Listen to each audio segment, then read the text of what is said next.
Ready start. सबसे भयानक rail दुर्घटनाओं में से एक बालेश्वर रेल हादसे में यह तथ्य सामने आना गंभीर चिंता का कारण बनना चाहिए कि इलेक्ट्रॉनिक इंटरलॉकिंग सिस्टम में गड़बड़ी के कारण यह दुर्घटना हुई। विस्तृत जांच रिपोर्ट इस पर और विस्तार से प्रकाश डालेगी, लेकिन एक ऐसे समय जब देश में ट्रेनों की संख्या और उनकी गति बढ़ती चली जा रही है, तब उनके सुरक्षित संचालन के लिए त्रुटिहीन तकनीक का उपयोग सुनिश्चित किया जाना अनिवार्य है। यदि यह सच है कि दक्षिण पश्चिम रेलवे के एक पूर्व अधिकारी ने इलेक्ट्रॉनिक इंटरलॉकिंग सिस्टम की अनदेखी होने की बात कही थी, तो फिर इसकी तह तक जाना चाहिए कि उनकी रिपोर्ट को गंभीरता से लिया गया या नहीं। इसी के साथ इस प्रश्न का उत्तर भी मिलना चाहिए कि इलेक्ट्रॉनिक सिग्नल मेंटेनर सही तरह काम करता है या नहीं। ट्रेनों के संचालन में ऐसी किसी तकनीक के इस्तेमाल की अनुमति नहीं दी जा सकती जो पूरी तरह भरोसेमंद ना हो या फिर जिसमें गड़बड़ी होने की तनिक भी गुंजाइश रहती हो। चूंकि बालेश्वर हादसा बहुत ही भयावह है और इस तरह के हादसे स्वीकार्य नहीं, इसलिए उसकी केवल सघन जांच ही नहीं होनी चाहिए, बल्कि यह भी सुनिश्चित किया जाना चाहिए कि भविष्य में इस तरह के हादसे न हो। यह सुनिश्चित करके ही उस भरोसे को बहाल किया जा सकता है जो बालेश्वर रेल हादसे के बाद डिगा हुआ सा दिखने लगा है। रेल मंत्री की ओर से बालेश्वर हादसे की जांच सीबीआई से कराने की सिफारिश यह बताती है कि मामला बहुत गंभीर है, लेकिन मुद्दा केवल दुर्घटना के लिए जिम्मेदार कारणों और लोगों की पहचान ही नहीं, बल्कि यह भी है कि ट्रेनों का सुरक्षित संचालन कैसे सुनिश्चित हो। इसके लिए ऐसी भरोसेमंद तकनीक विकसित करनी होगी जिसमें ना तो किसी खामी के लिए गुंजाइश रहे और ना ही किसी मानवीय भूल के लिए। यह अच्छी बात है कि बालेश्वर रेल हादसे को लेकर लगभग एक स्वर से यह मांग उठी है कि उसकी गहनता से जांच हो, लेकिन इसी के साथ विरोधी दलों के कुछ नेता रेल मंत्री अश्वनी वैष्णव के त्यागपत्र की मांग करने में जुट गए हैं।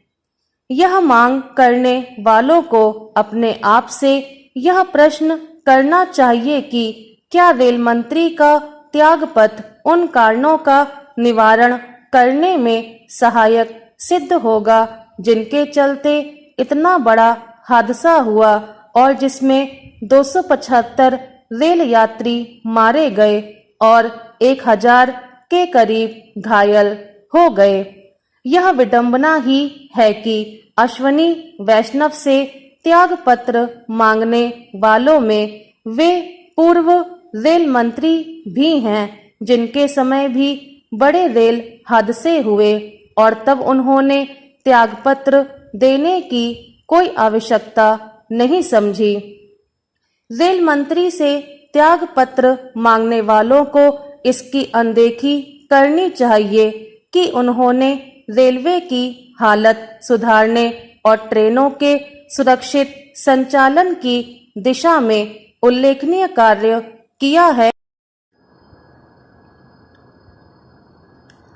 हमारा पर्यावरण पृथ्वी, जल, अग्नि, वायु और आकाश, इन 5 महाभूतों या तत्वों से निर्मित है।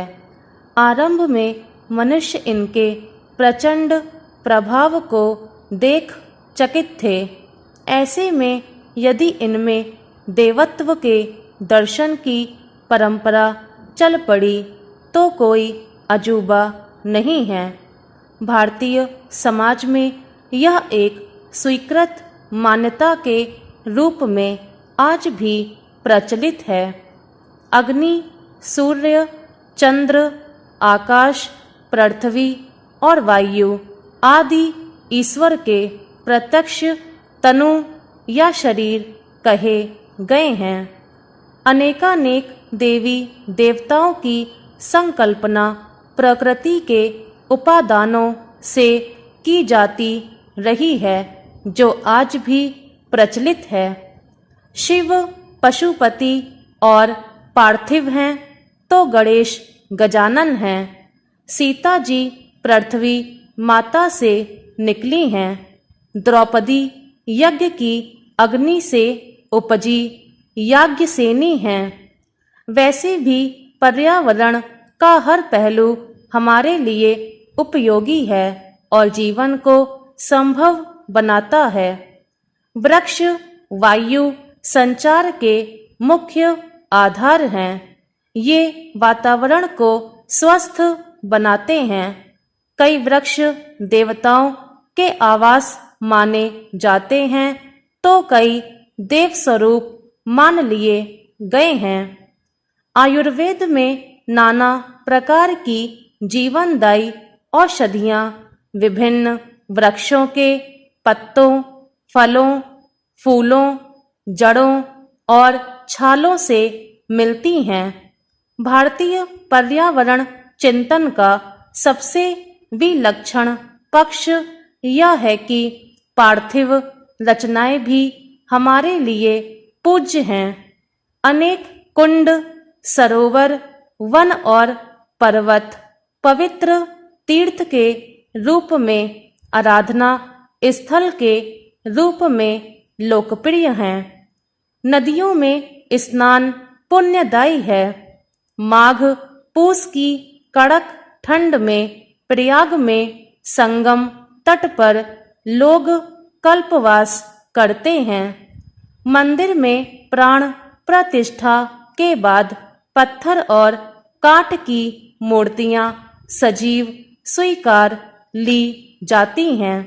इनका आशय यही है कि पर्यावरण कोई निर्जीव वस्तु नहीं है, उसके पोषण की व्यवस्था की गई और उसे हेय नहीं देखा गया। 5 तत्वों में से वायु और उससे बना वातावरण अन्य 4 के मुकाबले में जरूर प्रकट महत्व पा सका, क्योंकि श्वास प्रश्वास तो जीवन का पर्याय है। वह प्राण से जुड़ा होने के कारण जीवन का आधार बन गया और जीव को प्राणी प्राणयुक्त कह दिया गया। अग्नि, जल, आकाश और पृथ्वी अपनी उपयोगिता के आधार पर महत्व पाते हैं। जीवित रहने के लिए जरूरी सारे आवश्यक तत्व हमें प्रकृति से ही मिलते हैं। रूप, रस, गंध और स्पर्श की जो संवेदनाएं हमें समृद्ध और सुखी करती हैं, उनका स्रोत हमारे पर्यावरण में ही स्थित है। इस तरह हमारी स्थिति अन्य तत्वों के सापेक्ष भी समझी जानी चाहिए, पर हुआ इसका उल्टा। हमने सब कुछ को अपने स्वार्थ के अनुरूप देखना शुरू किया और भ्रमवश स्वयं को सृष्टि का केंद्र मान बैठे। हमने खुद को उपभोक्ता और पर्यावरण को निर्जीव वस्तु मान उपभोग्य बना दिया। स्टॉप।